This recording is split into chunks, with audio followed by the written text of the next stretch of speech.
তো আমরা কি করবো না, তোমাদের মতো একজন আদর্শ আছে নারী, তার রাস্তা তোমাদের অন্বেষণ করতে হবে। কে সে?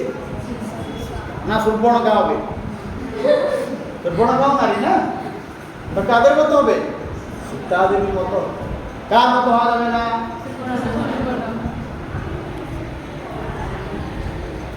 কেন সেটা জানো যে সীতা হলে কি হবে? দেবী হয়ে যাবে।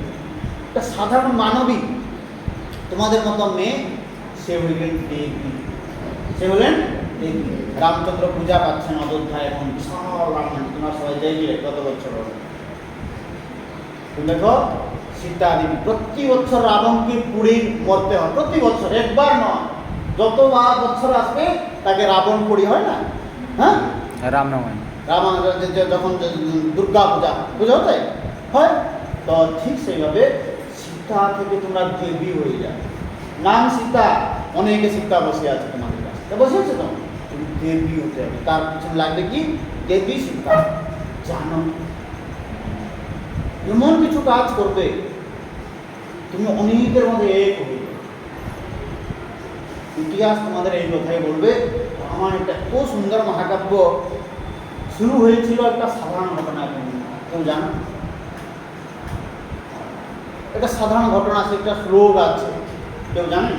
প্রথম শ্লোক, আদি শ্লোক, একটা ক্রঞ্চ পাখি যুগলের হত্যা, সবাই জানে? এটা জানি। একটা ক্রঞ্চ পাখি, রাইট, কেউ একজন বলল, মা নিষাদ প্রতিষ্ঠান তমগম শাশ্বতী সমাহা যৎ ক্রঞ্চ মিথুনানেকম অবধি কামমোহিতম। মা নিষাদ প্রতিষ্ঠান, দুঃখের কথা। কেউ আসছে নাকি? মা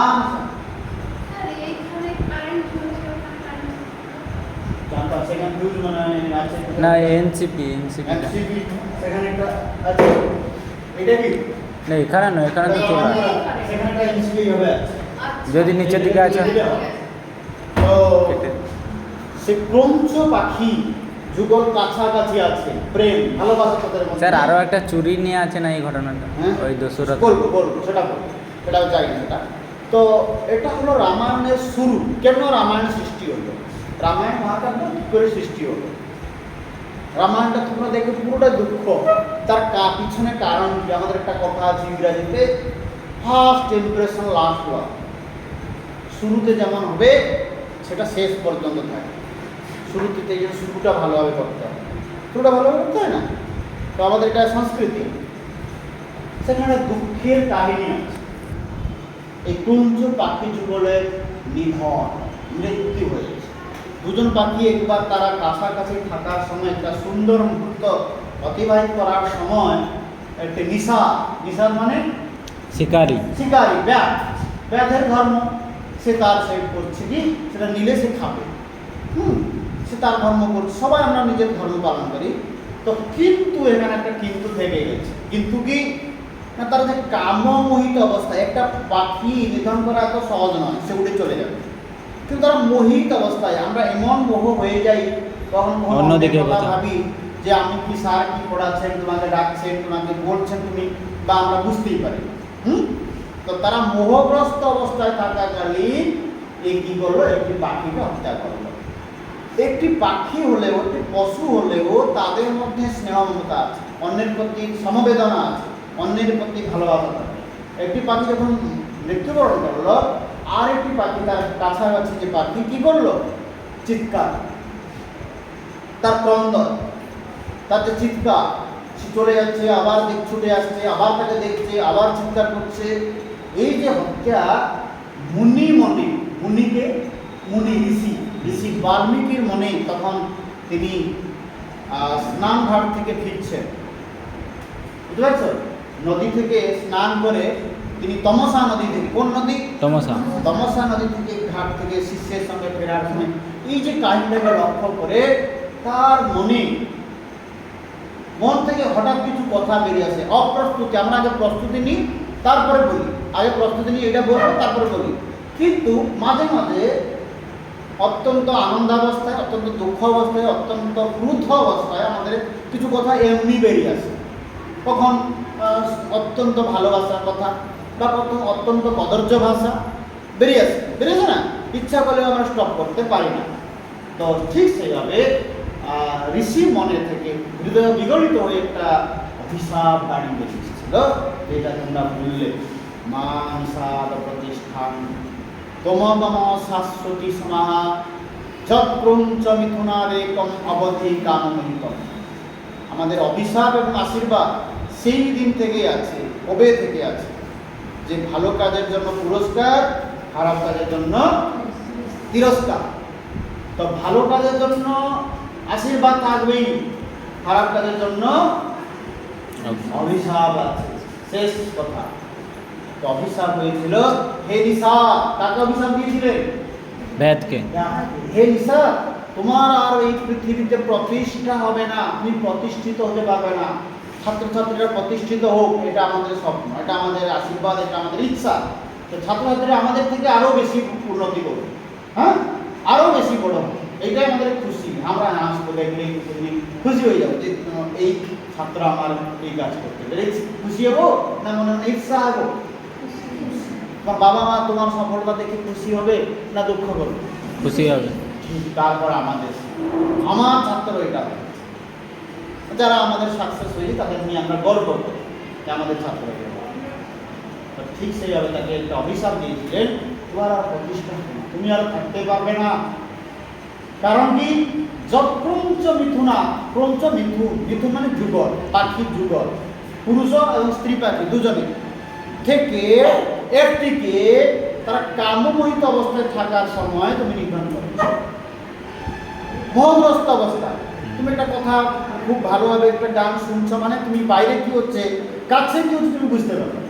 পশু পাখিরা তেমন, সাপ একটা গান শুনতেও ভালোবাসে, পাখিরাও গান শুনতে ভালোবাসে, বুঝতে পেরেছো? দেখেছো অনেকে শুনে গান, শুনে না, পশু পাখি হলেও তারা শুনে। তো এই অভিশাপ থেকে রামায়ণটা শুরু। তাই দুঃখে শুরু হলো বলে শেষেও দুঃখে, দুঃখ মাঝেও, মাঝে কি হয়েছে না রামচন্দ্র বনবাস, সেখান থেকে সীতাকে আবার সীতা অপহরণ করা হয়েছে, তার পুত্র শোকে দশরথের মৃত্যু হয়েছে, হ্যাঁ, আর কি হচ্ছে? সীতাকে রাবণ নিয়ে গেছিল বলে তাকে আবার যখন তাকে উদ্ধার করা হয়েছে তার পরীক্ষা নেওয়া হয়েছে। কার জন্য? প্রজাদের সুখের জন্য, প্রজাদের ইচ্ছা, তার পরীক্ষা নেওয়া হয়েছে। কি পরীক্ষা? অগ্নি তার অগ্নি পরীক্ষা, যেটা সব থেকে শ্রেষ্ঠ পরীক্ষা। এটা প্রতিজ্ঞা আছে মহাভারতে। কি প্রতিজ্ঞা বলি? কি প্রতিজ্ঞা বলে? মহাভারতে একটা প্রতিজ্ঞা করেছিলেন কে? ভীষ্ম প্রতিজ্ঞা, ভীষ্ম তিনি প্রতিজ্ঞা করেছিলেন। আর রামায়ণে এটা আছে পরীক্ষা। এটা কি পরীক্ষা? বলে না, এটা একটা অগ্নি পরীক্ষা। আগুনে দাঁড়িয়ে থাকতে হবে, তোমার সতীত্ব, তুমি সৎ কি অসৎ তার পরীক্ষা দিতে হবে। সীতাদেবী সেটা পার করেছে, কিন্তু সেটা তাকে খুশি দেওয়ার প্রতিবদলে দুঃখ দিয়েছে। তাই জন্য তিনি কি করেছিলেন? পাতাল যেখান থেকে এসেছিলেন ইচ্ছা মৃত্যু। তোমরা পারবে? আমরা পারবো? ইচ্ছা মৃত্যু মানে যেখানে এসছে মৃত্যু না, তিনি সেখানে চলে গেলেন। আরেকজন নারী সেইভাবে কাজ করেছিলেন, জানো? পার্বতী। জানো কি তিনি কি করেছিলেন? পতিদেবে অপমান সহ্য করেন। কোন ভারতীয় নারী, কোন সতী নারী তোমরা দেখেছ, তিনি দক্ষ কন্যা, প্রজাপতি দক্ষ কন্যার ছিলেন, নাম ছিল সতী, নাম ছিল সতী, দন্তেশ তয়ে তিনি শিবকে তার পিতা যজ্ঞে আহ্বান করেন, তিনি আমন্ত্রণ করেন। কেন? শিব শাসনে মান্যগণ্য ব্যক্তি আসবে, শিব উলগ্ন থাকে এবং গাঞ্জা খান, যেমন তেমন থাকে, সেটা তাকে অপমান হবে, তিনি করেন, তিনি চলে এসেছেন।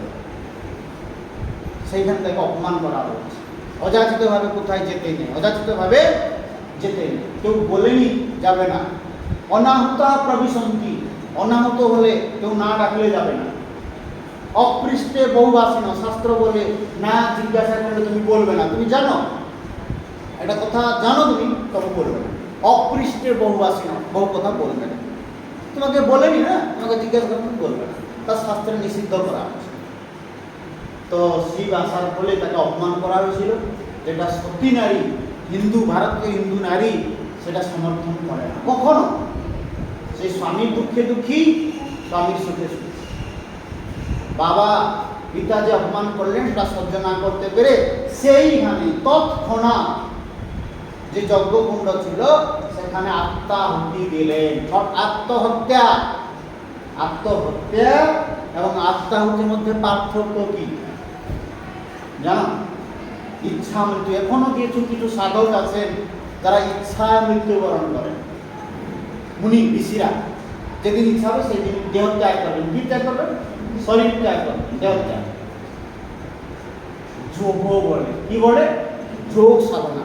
যোগ সাধনা তুমি এমন করবে পাখির মতো আকাশে উঠবে। লোক আছে, নারদ দেখেছ? নারদ যেভাবে আকাশে উঠবে, তারা যোগী। তো পার্বতী সেই কথা করেছিলেন, সতী সতী যোগ অতি সৃষ্ট দেহা। যোগ বলে শরীরকে ত্যাগ করে দিলেন। এখন মানুষ যোগ জানে না বলে আত্মহত্যা করছে। ছেলেমেয়েরা কি করছে? কষ্ট সহ্য না করতে পেরে আত্মহত্যা করেছে। আত্মহত্যা মহাপাপ। ভারতীয় সংবিধানে আত্মহত্যা করা মহাপাপ। তোমার পিতা মাতার উপরে সেটা দোষ আরোপ করা হবে, কেস হয়ে যাবে, তারা যে দণ্ড পাবে। বুঝতে পেরেছো? তোমরা তো যে ছাত্রছাত্রী বা যে ছেলে মেয়ে তারা তো চলে গেল, কিন্তু তার জন্য দায় কে থাকবে? বাবা। এটা অপরাধ। বুঝতে পেরেছ? তো এই ছিল আমাদের ভারতীয় সংস্কৃতি, রামায়ণের কথা। একটি লাইনে যদি বলা যায়, রামচন্দ্রের মতো হতে হবে, সীতা দেবীর মতো হতে হবে। হওয়া যাবে না রাবণের মতো, হওয়া যাবে না সুবর্ণখার মতো। আর রামচন্দ্রের মতো হলে তুমি সাধারণ রাম থেকে রামচন্দ্র হয়ে যাবে, সীতা থেকে সীতা দেবী হয়ে